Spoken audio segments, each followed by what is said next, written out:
Saints of God, I'm just going to try to get through this message. I'm so emotional right now. We are to be on high alert at this point. I'm getting a little scared and more scared as things go by, y'all. You know, all this stuff going on with Israel and Donald Trump. In my previous video, I know if you watch in my previous video, you see that I've mentioned a man named Ken Peters. If you are interested in this video, please type his name into your YouTube search. Ken Peters. It's spelled Kenpeters. Just as I say it, Ken Peters. The Lord has led me to one of his videos a very long time ago, and it's a very powerful vision that the Lord has given this man, Ken Peters, years ago. Before we had flat screen TVs. I mean, this is from, way from the 90s when we had box televisions. And the Lord has given this man a very detailed vision of the end times and martial law and the things that are going to come on the land. Today is a day of prophecy. Ken Peters is the vision that the Lord has given Ken Peters. This is a very lengthy testimony. So if you have faith, go ahead and watch it. There's a few videos of it where they will cut some of the parts, but there's one that is 2 hours long. I urge you all to watch this testimony. Watch it. It is very powerful. Watch this testimony. Today, a word from the Lord that he revealed to Ken Peters is coming to pass. Today, the United States, Donald Trump is trying to bring troops into Chicago. Everybody that knows Chicago is a very violent place. Chicago has been riddled with demons. There are principalities set up over Chicago. It is a wicked, wicked place. Excuse me, my nose is running a bit. Excuse me. But Chicago is a wicked place. There's so much death, so much violence, so much gangs there. But Ken Peters, in his video, this 2-hour video, and I knew that the Lord was going to bring me to the part in the video because this is a very lengthy video. But I had faith to believe that the Lord was going to let me find the specific part where he mentioned it. In this video, Ken Peters said that in the end times, when martial law comes upon the earth, there will be troops in the streets all over New York City. Troops everywhere. And he said something very specific. He said they will be wearing blue ball caps. Blue ball caps or blue helmets. I'm going to play the video for you guys to show you. Please keep in mind, this is a very old video. This is an old video. So Ken Peters, the Lord made him prophesy this, and it's coming to pass in 2017. They are wanting to bring these troops over to Chicago because the violence is so bad there. Y'all take a look at this message, and I'm going to show you the same people that he saw in this vision. I'm going to show you that picture. Now let's take a look. I'm going to flip my camera around here. Okay. Municipalities, and no longer were police departments the enforcers of the law of municipalities, but military police driving very unusual looking vehicles that I now know to be called Humvees. I'm going to put this on the screen and talk to you a little bit about this vehicle.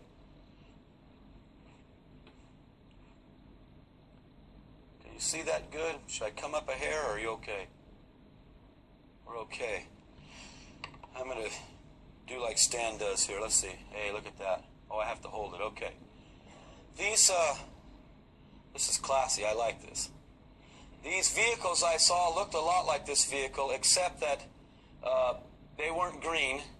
And by the way, this was brought up on an internet advertisement for me because I began to tell people what I saw. And the first time I saw one of these, by the way, was on CNN in 1991 during the Gulf War. I don't know, you might have seen him sooner than that, but that was the first time I saw it. By the way, I was watching the report on the Gulf War because I was comparing what television was telling me in comparison to what the Lord had shown me in prayer. I know some things about Saddam Hussein. I know some things about some people that even Prophecy Club hasn't heard yet. And I'll share them with you tonight. This vehicle that I saw was black. They were on just about every corner of every main thoroughfare. The only difference is, like the one I saw in the airport today, I think it was today. Yeah, it was today. Man, I've really been going. Keep me in prayer. I just want to get home tomorrow. The one I saw in the airport today was amazing because it was almost the exact replica. And by the way, it was $94,000. This one was $72,000. These are the yuppie cars in California, by the way. I guess they make these, I heard, here in Indiana somewhere. Isn't it amazing? You Indianans are corrupting Californians. Never ceases to amaze me how we all corrupt each other. I really like this pointer. I'm having a great time with this thing. Stan told me to be myself, so I'm about to loosen up here in about 5 minutes and really have fun. These vehicles that I saw were black, and the top here was hard, but this part right here, see how this comes down? This was not a hard back end here. This was a canvas, or like a Jeep. You ever see the Jeeps, you know, without the hard tops? It was canvas here. And there was a man standing in the back. They were wearing very unusual outfits, by the way.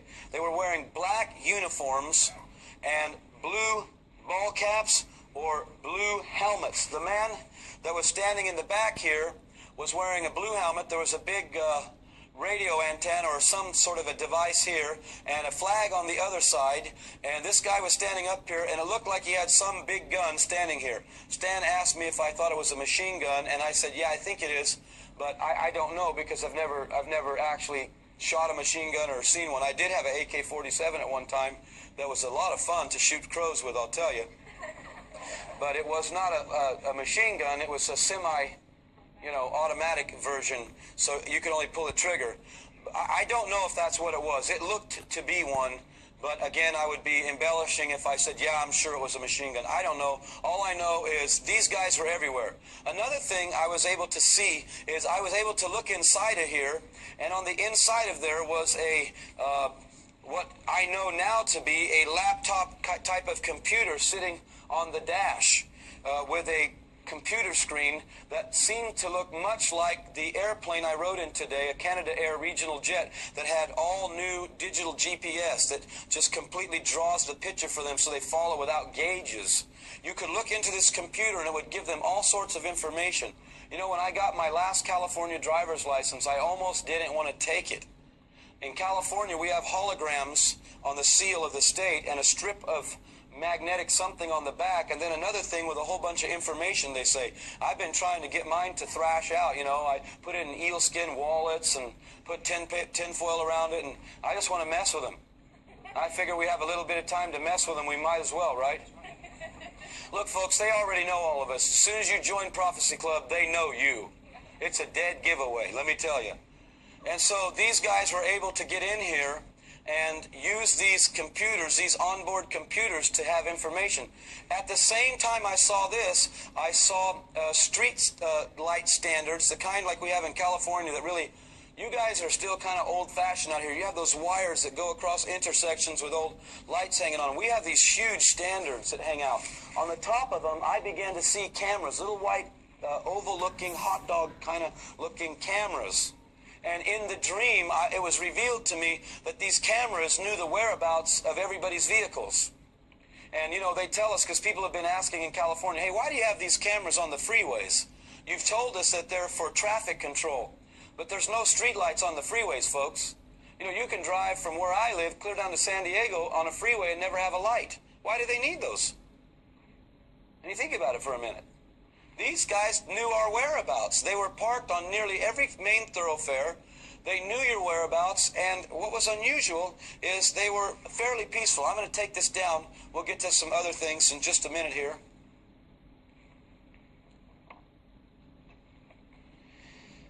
These military police, or whatever they were, by the way, I don't know about you, but I did some checking again.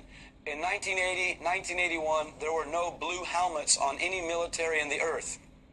And there were no blue ball caps. While I was in Baltimore, see, I hadn't seen the blue ball caps yet. I'd only seen the blue helmets. In Baltimore, I missed my shuttle, and just what a mess that day was. I got lost. I mean, but it was the Lord totally, because he had me get on the wrong shuttle to get me back to where I needed to be to watch this television report of Sierra Leone. When it came on the air, I heard the Lord say, look at the television. I don't like television. And so what happened was these guys were fighting this skirmish in Sierra Leone, and they were wearing baby blue, powder blue ball caps. The Lord said, I told you I'd give you a sign in every place you'd go to show you. I don't know what the blue ball caps meant, by the way, when I saw them, or the blue helmets, but I clearly know now who will be the policeman. I'm wide aware of who will be in charge. Now, this system of these police was actually quite peaceful. They weren't rude. They weren't mean to people. They weren't obnoxious. I didn't see any looters or anybody getting shot or anything like that. They seemed to be peaceful, kind of parked at every corner. One thing that was happening is that you could not cross state lines at this time without papers. You had to have current papers to cross state lines. That was very, very strange to me. You know, matter of fact, if it hadn't have probably been for Prophecy Club, I would have probably never really believed that part of my dream. I don't think I would have ever believed that our country would become a place where you can't cross border to border without papers. Approved. Look at this, y'all. If you search UN troops in Chicago, look at this. Look at this. Blue helmets. Blue helmets. Look at this. They're all over. These blue helmets. Look at that. This is them. This is the people Ken Peters was talking about. The UN troops. The UN troops. They're coming, man. This is it. This is it. These are the UN troops that he was seeing in this vision. This is them. Oh my goodness. Look at that. Look at that. Do you guys see what I'm seeing here? Prophecy unfolding right now. Prophecy unfolding. Look at that. Blue. Machine guns in hand, ready. Look at this. This is crazy. This is really crazy. Oh my goodness.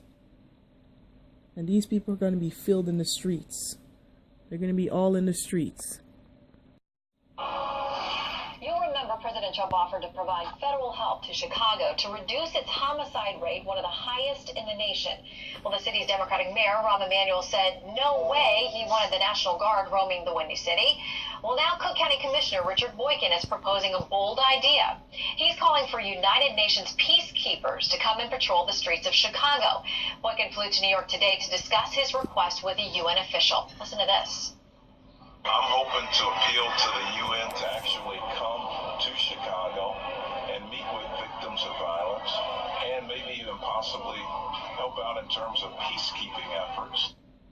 Well, joining me now to discuss that, Fox News political analyst Gianno Caldwell. Great to have you with us tonight, Gianno.